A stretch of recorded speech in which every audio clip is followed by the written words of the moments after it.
Hi, and welcome back to Jen and Dan's Natural Healing with Plants, the go to podcast for holistic health seekers looking to harness the power of nature for health and healing. I'm Jen. I'm a passionate health educator, a whole food plant based culinary coach, and master herbalist. And I'm here with Dan, an exercise specialist and a wonderful master herbalist. Together, we dive into the world of natural healing, bringing you a wealth of knowledge and practical advice. We draw from both traditional wisdom and modern science with herbs and foods that help you achieve optimal health.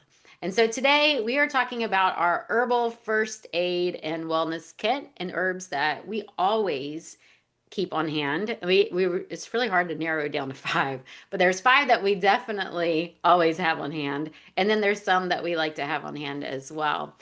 For anything that just happens to pop up, we don't really like to use herbs that way, and so we'll talk about that as well because in the way we see it, in the doctor world, the conventional medical world, you have an injury, you don't feel good, and you go and you ask the doctor to give you something to help you with that. Well, we do have to use herbs for things like that every now and then, but we prefer to reverse whatever's going on. Like, why do you have that pain? Now, obviously, if you drop a knife on your foot and cut your foot, well, the cause was you dropped the knife on your foot and cut your foot.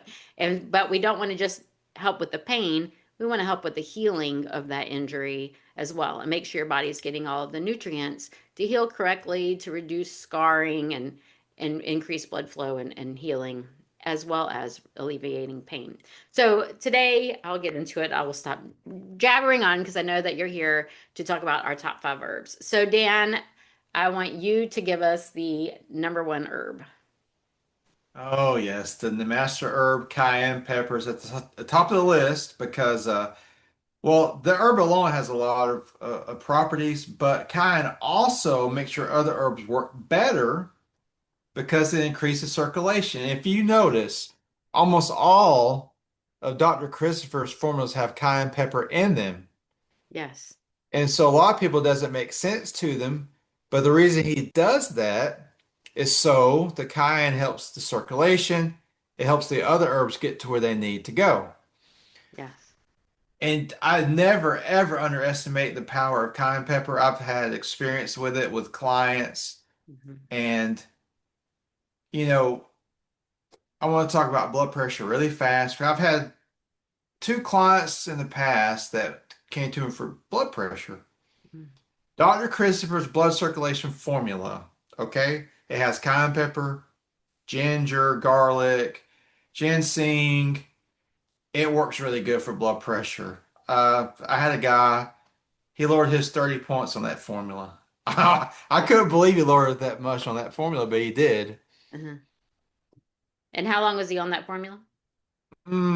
He's still on it, but it took him maybe 2 weeks. Mm. He was also on the hawthorn berry syrup, which we'll talk about today. He was on the syrup and he was on a beetroot powder. So I can't say it was all the circulation formula, but it definitely plays a big part. Yes. Um, Before we keep going, I do want to give a little medical disclaimer. I should have given that in the beginning. So this podcast is for educational purposes only. When we talk about these herbs, we are not telling you to use them. We are not diagnosing, treating, or prescribing. We are teaching and educating. We are educators. Please do your own due diligence before deciding which herbs are right for you. Okay, so tell us more about cayenne, which is definitely one of our favorites. And another thing, if you're new to us, we both went to the School of Natural Healing, which is David Christopher's, not David, David Christopher is over it now, but we started with Dr. John Christopher. And then now David Christopher is over it, and we love that family. But those are fabulous, fabulous herbs and formulas. well, cayenne, it has so many different properties. I mean, I have a list that's like, it's 10 miles long, but we'll go over a few. It's also a really good anti-inflammatory. And as we talk about, inflammation drives a lot of our modern diseases. So anything that we can do to decrease our inflammation is going to help us stay healthier. But I've had people, or there's other people that their hands and feet get cold. You have people like that. Yeah. Kind helps with that. It can help with that. It helps with digestion. Mhm. And I've never used it for this, but I hear if somebody goes into shock, it can bring them out of shock because it's such a stimulating herb. It Yeah. also, when you take cayenne pepper, your circulation immediately improves. It's like an immediate effect. And of course, we talked about the medical disclaimer, but Dr. John Christopher said that he had about 50 patients that were having heart attacks, and he would give them cayenne pepper and hot water, and it would stop the heart attack within, I think it was 30 seconds or a minute, somewhere in there. Yeah, it was really fast. It was really fast. Because Yeah. it's actually a clot buster. And I looked for years to find that. I wanted to know. It sounds like to me maybe it's a clot buster. And I found an old book somewhere, and it did state that cayenne pepper is a clot buster. How Yeah. much you have to use, I don't know. Hmm. But see, and then there's a study in South America. People that live there have less strokes and heart attacks than Americans do. And they did a study and they linked it to their daily uh, consumption of hot peppers in their food. Wow. So, Yeah, that's amazing. So I wonder, you said that was South America, so I'm wondering, like I think Jamaica when I think of yeah, spicy food too. probably Yeah, so so. it'd be interesting to see. But they do eat a lot of pork in Jamaica as well. Um, so I wanted to say something else about that too. So cayenne is wonderful for circulation, but it also stops bleeding. And so, like he said, the list goes on and on and on. And so it's one that I keep on hand. So Dr. Schultz, we also learned a lot with Dr. Schultz, one of our very favorite teachers. We love Dr. Schultz. He said to always keep like cayenne tincture on hand for like shock, drop in blood pressure, or if someone would have a heart attack, medical disclaimer still. But I also keep the powder in my kitchen because A, I live on a farm and it's easy to get cut, but it stops bleeding. And so, like, if I cut my hand with a knife, or my husband cuts his hand with a tool outside, then we just immediately put cayenne pepper on it. And you go, wait, that would burn. It might sting for a minute. You're already cut, there's already a sting, and but it stops bleeding right away. And so, and it's provides lots and lots of vitamin C and other nutrients to help with healing too. So if we have a cut out on the farm, in the kitchen, wherever, then you would just immediately just pile on some cayenne pepper, stick a bandage over it, and then check it later after it has started to close. I'm really glad you brought that up because it reminds me of a story. There was a nurse and she learned about cayenne pepper. I think she learned about it from the school we went to. And her husband, he was having internal hemorrhage in his lungs, Oh. which is very serious. I mean, a lot of times you die from it. Uh-huh. But she started to give him cayenne pepper Mhm. and it stopped it. Wow. So, Yeah. you know, Yeah. Well, and when then your I've life's heard, on the line, yeah, like, well, David also mentioned how it's great for like ulcers. And so I'm yes. thinking for like leaky gut and things like that. So most of my clients have autoimmune disease, which is strongly connected to leaky gut.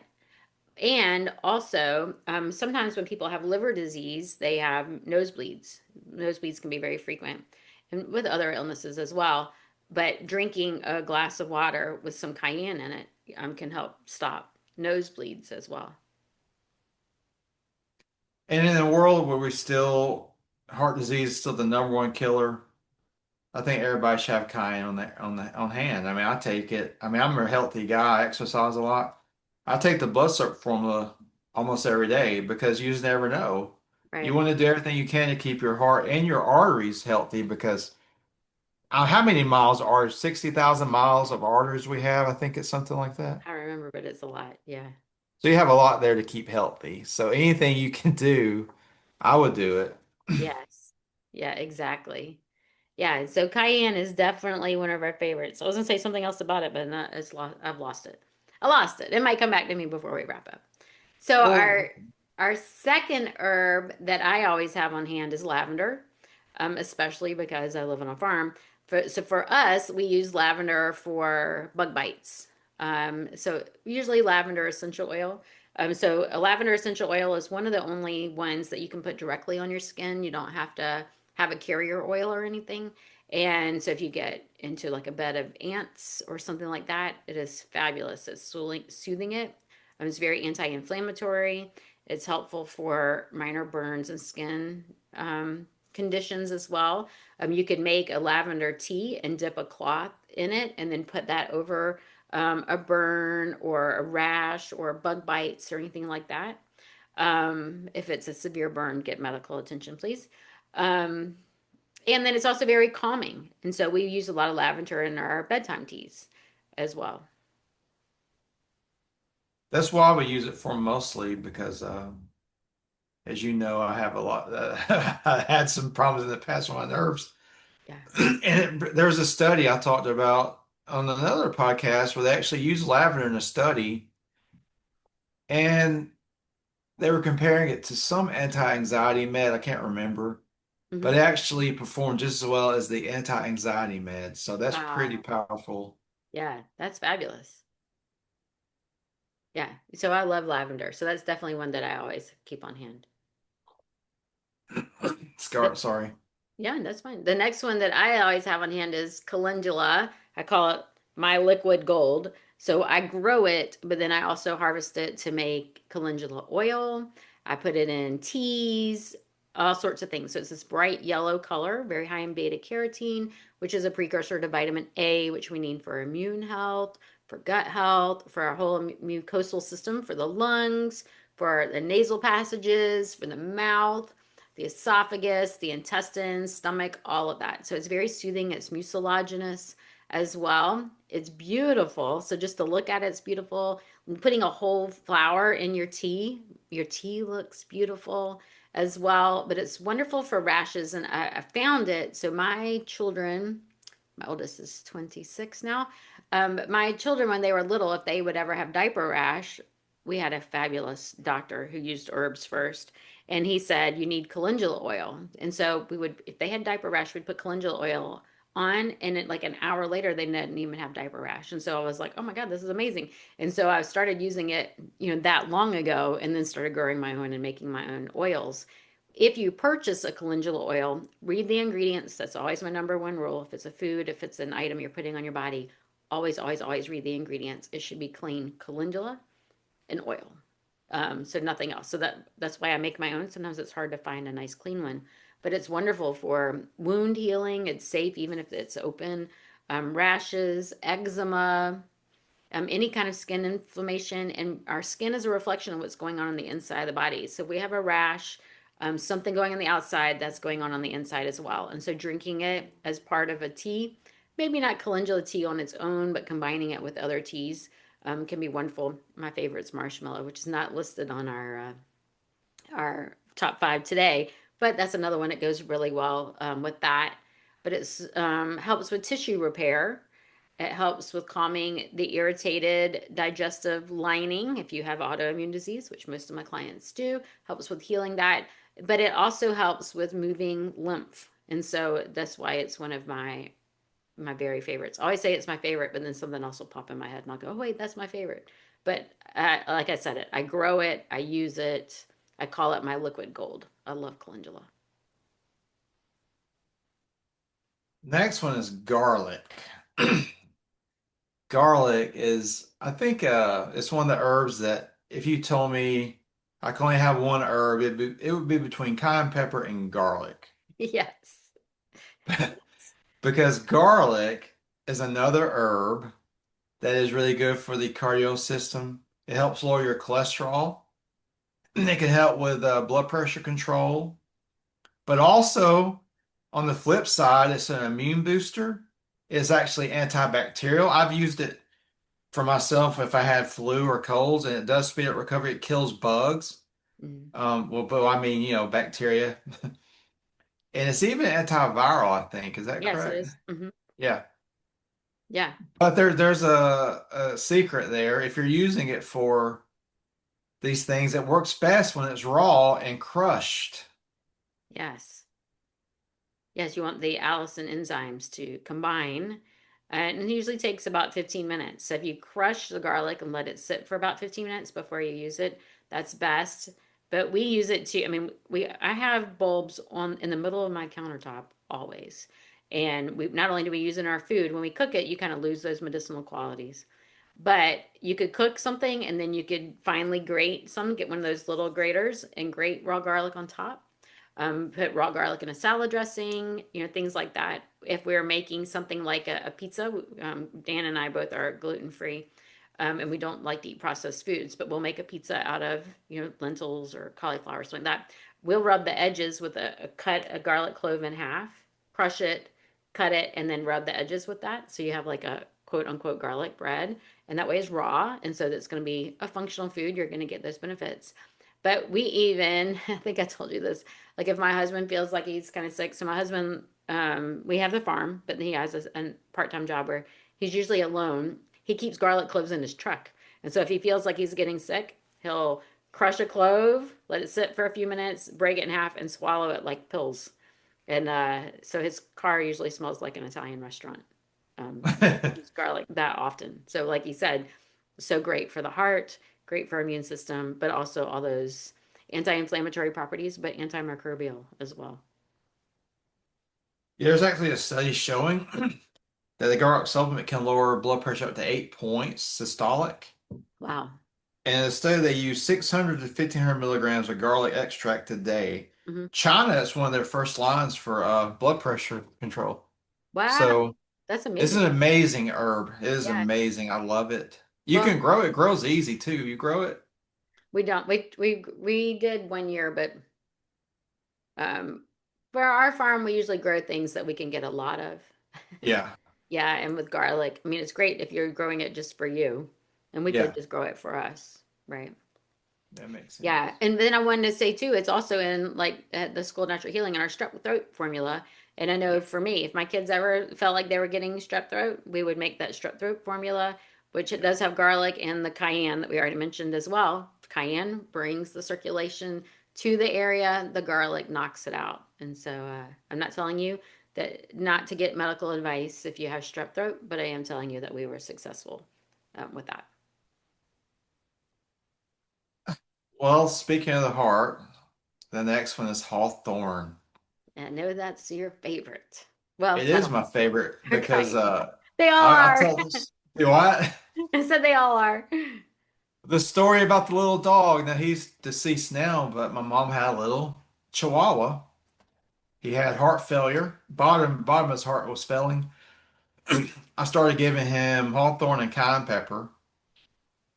We take him back to the vet, the same vet. 3 years later, he listened to the dog's heart. He looked like he was shocked. He's like, "What? Did you give him that heart medicine I told you about?" She's like, "No." He looked really puzzled. Of course, I didn't tell him what we gave him because I don't know if he would, but he should have believed if I would have told him. But basically, it helped that dog's heart pump normal again. And then we go back to Dr. Schultz when he had heart problems. And he was able to cure his with a lot of hawthorn and a lot of cayenne pepper. He Yeah. had like I think 3 bad valves. He was going to die. And He he was had able to heal the his surgery. valves. Yeah. Yeah, yeah, yeah. He needed surgery. He healed it naturally with a lot of juices and a lot of hawthorn and a lot of cayenne pepper and exercise. A good routine that we would talk about. Hmm. But it actually increases the strength of your heart. See, it increases the pumping ability of your heart.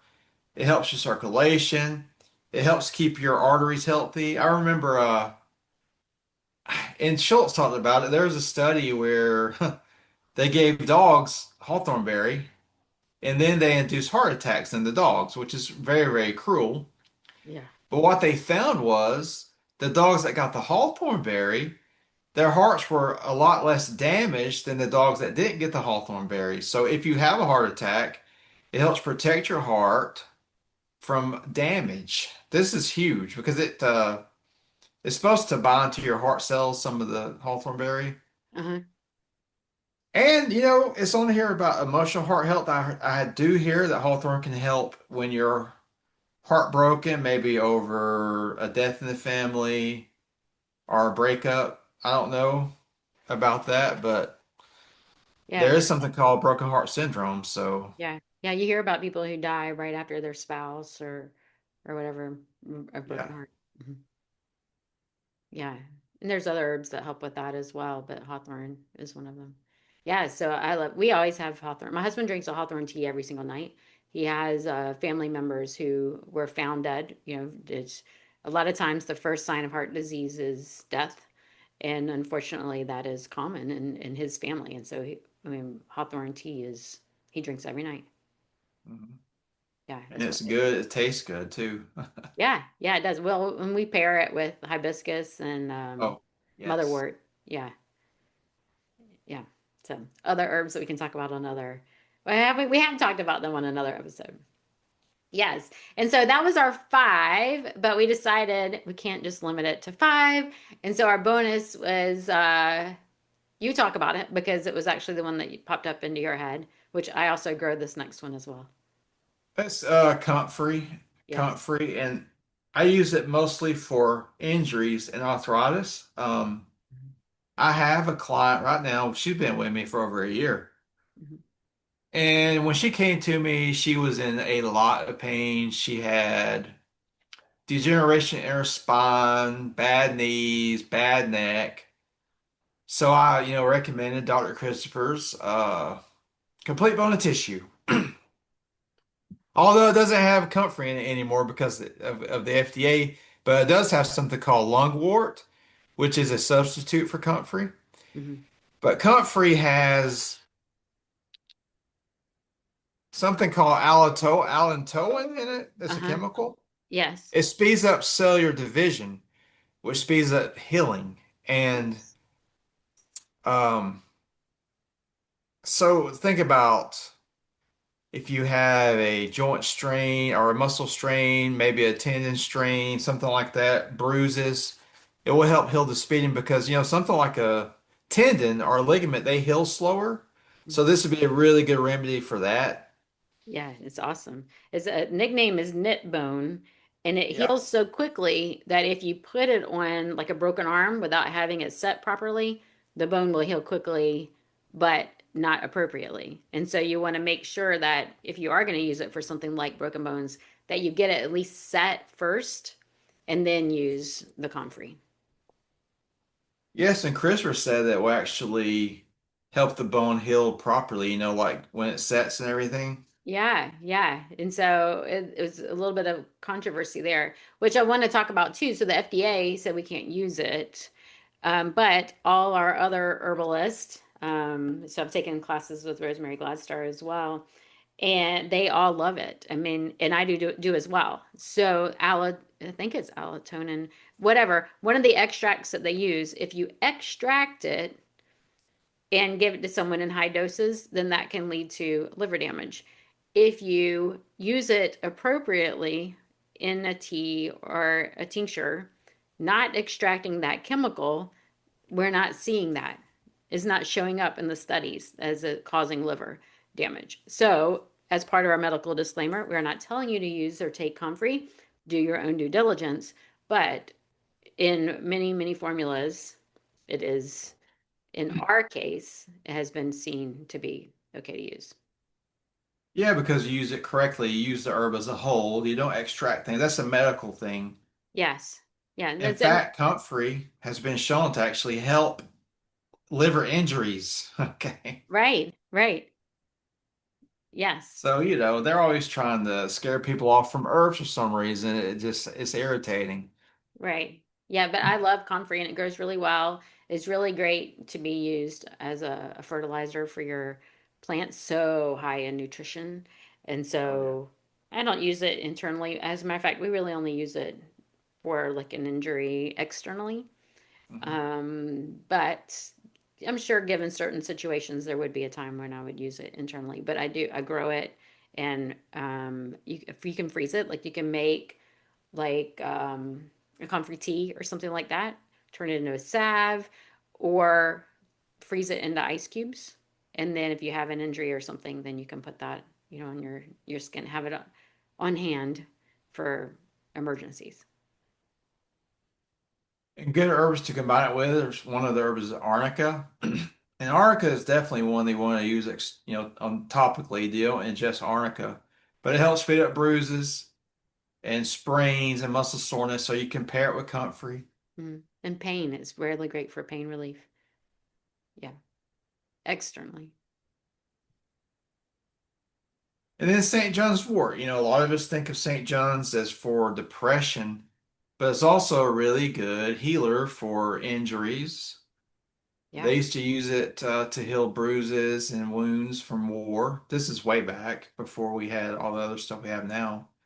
Mhm. But it can be used in ointment as well. I mean, I make one that has it's a muscle rub. It has St. John's and it has arnica and calendula, and it works really good. I combine it with wintergreen and cayenne pepper, and it works really good. It Wow, helps that you heal sounds quicker. wonderful. That's like a icy hot kind of thing. It is, yeah. Yeah, that's awesome. Yeah, I use St. John's wort too for injuries, especially like so it's hard to find herbs that you can use for an open wound. And so like St. John's wort and calendula combined, that would be great. And like especially a oil, calendula oil mixed with St. John's wort oil would be wonderful for healing damaged tissue. Yeah, those are Well, that's wonderful. probably the end of our list. I mean, I could think of a lot more, but No, we're these are keeping them. some of the heavy hitters. Yes, these are ones that are really important to get to know. So study these herbs, get to know these herbs. If you have the chance to see them physically, like St. John's wort, such an interesting plant. Arnica, beautiful flowers. That one we do externally. Comfrey, little tiny purple flowers. Calendula's beautiful. Calendula is so beautiful. They have yellow and orange, and so they're easy to grow, and they bloom for here. I'm in middle Georgia US, but they'll bloom in the spring and in the fall. And sometimes we have a better crop, quote. That's a bad word to use, but we produce a lot more in the fall than we do in the spring. But it's just one of those that's just beautiful. Have it inside your house, turn into medicines and things like that. So get to know these herbs, play around with them, don't be afraid of them, and reach out to us. We love to hear from you. So comment. Um, let us know how you've used herbs, if you would add something else to this list, if you were confused why we put something on our list, because we struggled with narrowing down the five as well. If you'd like to learn more about Dan, go to danthenaturalman.com. To find out more about me, I am at holisticgen.com, and I spell that with a W, holistic as in whole, our whole bodies. Anyway, we would love to hear from you. Subscribe to our channel, share it with someone that you know would like to learn more about herbs, and we will see you again next week.